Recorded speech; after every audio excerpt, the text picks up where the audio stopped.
بس 3 دن یہ وظیفہ پڑھے، ناممکن کو ممکن کر دے۔ 2 رکعت نفل حاجت کے پڑھیں کسی بھی ٹائم تنہائی اور توجہ کے ساتھ، اس کے بعد 3 دفعہ یہ سورت پڑھیں۔ بسم اللہ الرحمن الرحیم۔ السلام علیکم ورحمۃ اللہ وبرکاتہ۔ محترم ناظرین، امید کرتی ہوں آپ جہاں بھی ہوں گے خوش ہوں گے، خیر و عافیت سے ہوں گے۔ محترم ناظرین، نبی کریم صلی اللہ علیہ وآلہ وسلم کی پیاری زندگی۔ لقد کان لکم فی رسول اللہ اسوۃ حسنہ۔ نبی اکرم صلی اللہ علیہ وآلہ وسلم گھر کے کام خود کیا کرتے تھے۔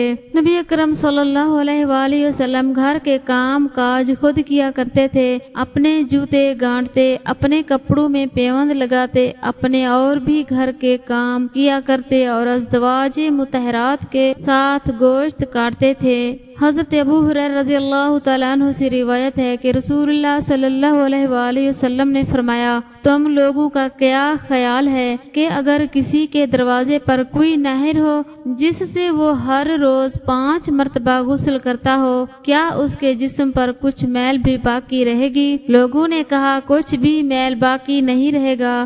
آپ صلی اللہ علیہ وآلہ وسلم نے فرمایا، تو اسی طرح 5 نمازوں کی مثال ہے، اللہ تعالیٰ ان کی وجہ سے گناہوں کو مٹا دیتا ہے۔ نماز تہجد، کیا آپ کو معلوم ہے کہ فرض نمازوں اور تہجد میں کیا فرق ہے؟ فرض نمازوں کے لیے انسان منادی آذان دیتا ہے، جبکہ تہجد کے لیے اللہ تعالیٰ منادی دیتا ہے۔ فرض نماز کے لیے ندا اذان کو تمام انسان سنتے ہیں، جبکہ تہجد کی ندا کو بعض خوش بخت انسان سنتے ہیں۔ فرض نمازوں کو بہت سارے لوگ پڑھتے ہیں، جبکہ تہجد کو اللہ تعالیٰ کے خاص بندے پڑھتے ہیں۔ فرض نماز کی پکار ہے، حی علی الصلاۃ، یعنی نماز کی طرف آؤ، جبکہ تہجد کے لیے پکار ہے، کوئی مجھ سے مانگنے والا میں اس کو عطا کروں گا۔ یا اللہ، ہمیں تہجد کی محبت اور اسے پڑھنے کی توفیق عطا فرما۔ حضرت امام شافعی رحمۃ اللہ علیہ سے ایک شخص کی ملاقات۔ امام شافعی رحمۃ اللہ علیہ سے کسی نے پوچھا کہ آپ نے اللہ کو کیسے پہچانا؟ فرمایا، میں نے شہتوت کے پتے سے پہچانا۔ اس طرح کے شہتوت کا پتا بکری کھاتی ہے تو مینگنیاں نکلنا شروع ہو جاتی ہیں، ہرن کھاتا ہے تو مشک نکلنا شروع ہو جاتا ہے، اب ریشم کا کپڑا کھاتا ہے تو ریشم نکلنا شروع ہو جاتا ہے۔ تو ایک پتا ہے، کہیں مینگنی نکلی، کہیں مشک نکلا، کہیں ریشم نکلا۔ یہ پتے کی طبیعت کے اوپر کوئی بنانے والا ہے، کبھی یہ بنا دیا، کبھی وہ بنا دیا۔ میں نے اس حقیر سے پتے سے خدا کے وجود کو سمجھا۔ اگر آدمی سمجھنا چاہے تو ایک پتے سے خدا کے وجود کو نکال سکتا ہے، اور نہ سمجھنا چاہے تو انبیاء علیہم السلام ہزاروں دلیلیں پیش کر دیں، رات دن معجزے دکھلائیں، نہیں سمجھتا۔ ابو جہل کو نہیں سمجھنا تھا، مرتے دم تک نہیں سمجھا۔ ابو لہب کو نہیں ماننا تھا، آخر تک نہ مانا، اور مان لیا تو صدیق اکبر رضی اللہ تعالیٰ عنہ نے، عمر فاروق رضی اللہ تعالیٰ عنہ نے۔ جس نے مانا تو کوئی صدیق بنا، کوئی فاروق بنا، جس نے نہیں مانا تو کوئی ابو جہل رہ گیا، کوئی ابو لہب رہ گیا۔ معلوم ہوا جب آدمی نہیں ماننے پر آتا تو پیغمبر بھی نہیں منوا سکتے، اور ماننے پر آتا ہے تو شہتوت کے پتے سے خدا کی پہچان ہو سکتی ہے۔ سچ ہے کہ اس سعادت بزور بازو نیست۔ ہر مصیبت کا علاج۔ 3 افراد حضرت حسین بن علی رضی اللہ عنہ کے پاس آئے۔ ایک نے بارش کی قلت کی شکایت کی، کافی عرصہ سے بارش نازل نہیں ہوئی۔ آپ نے فرمایا، کثرت سے استغفار کرو۔ دوسرے نے کہا، میرے ہاں اولاد نہیں ہوتی، میں اولاد کا خواہش مند ہوں۔ فرمایا، کثرت سے استغفار کرو۔ تیسرے شخص نے شکوہ کیا، زمین میں قحط پڑ گیا، غلہ پیدا نہیں ہوتا یا بہت کم ہوتا ہے۔ حضرت حسین ابن علی رضی اللہ عنہ نے اس سے بھی فرمایا کہ کثرت سے توبہ استغفار کرو۔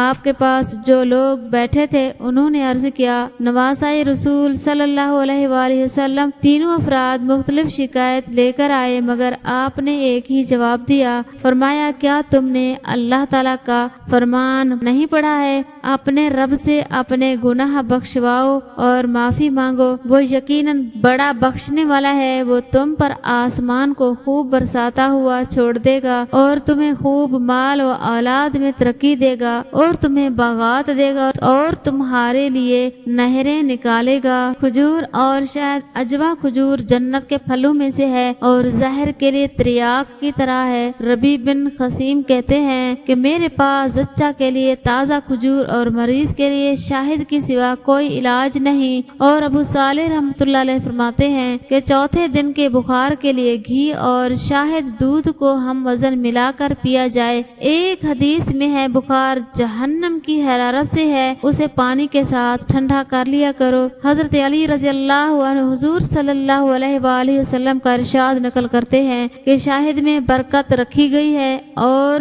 اس میں ہما قسم درد اور تکلیف کی شفا ہے۔ 70 نبیوں نے اس میں برکت کی دعا دی ہے۔ حضرت علی رضی اللہ عنہ فرماتے ہیں کسی کو جو بھی تکلیف ہو وہ اپنی بیوی سے اس کے مہر میں سے 3 درہم حاصل کرے، ان کا شہد اور دودھ لے کر بارش کے پانی میں ملا کر پیے تو اللہ تعالیٰ اس سے خوشگوار لطافت اور شفا جمع کر دیتے ہیں، اور بارش کا پانی تو ہے ہی برکت والا۔ سب لوگ خسارے میں ہیں۔ والعصر ان الانسان لفی خسر الا الذین آمنوا وعملوا الصالحات وتواصوا بالحق وتواصوا بالصبر۔ زمانے کی قسم، بے شک انسان بڑے خسارے میں ہے مگر وہ لوگ جو ایمان لائے اور نیک اعمال کے پابند رہے اور ایک دوسرے کو حق پر قائم رہنے اور ایک دوسرے کو نیک اعمال کی پابندی کی تاکید کرتے رہے، یہ لوگ البتہ پورے کامیاب ہیں۔ ایک بادشاہ نے ایک دن اپنے وزیر سے بلا کر کہا ہمارے محل میں عقل مند تو سب ہی ہیں لیکن کوئی ایک ایسا بھی ہونا چاہیے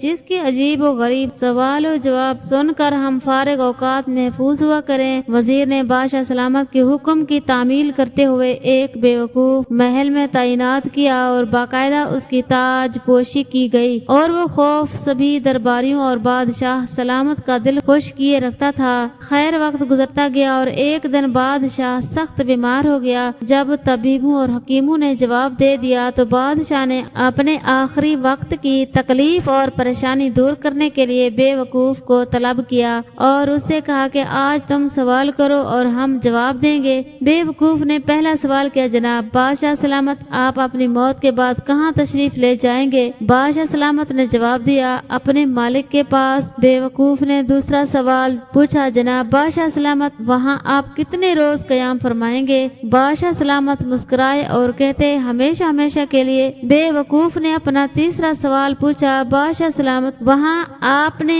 اپنے لیے آرام قیام و طعام کا انتظام بھی خوب کیا ہوگا؟ بادشاہ سلامت ایک دم سنجیدہ ہو گیا اور جواب دیا کہ نہیں میں نے تو کوئی بندوبست نہیں کیا۔ بے وقوف نے اپنے سر سے بے وقوفی کا تاج اتارا اور بادشاہ سلامت کے سر پر رکھتے ہوئے بولا پھر مجھ سے زیادہ اس تاج کے حقدار آپ ہیں۔ جہاں ہمیشہ نہیں رہنا تھا وہاں اتنی بڑی سلطنت بنا لی اور جہاں ہمیشہ رہنا تھا وہاں کے لیے کچھ بھی انتظام نہیں کیا۔ بس 3 دن یہ وظیفہ پڑھے نا مکمل کو مکمل کر دے۔ سلام قولا من رب الرحیم۔ 2 رکعت نفل حاجت کے پڑھیں کسی بھی ٹائم تنہائی اور توجہ کے ساتھ، اس کے بعد 3 دفعہ سورہ یاسین پڑھ لے، اللہ سے دعا مانگے ملے گا، اور صبح و شام مذکورہ آیت 40 بار پڑھیں، اول و آخر 1 بار درود شریف۔ اجازت کے لیے کمنٹ میں اللہ اکبر لکھیں۔ اللہ پاک ہم سب کو نیک عمل کرنے کی توفیق عطا فرمائے، آمین۔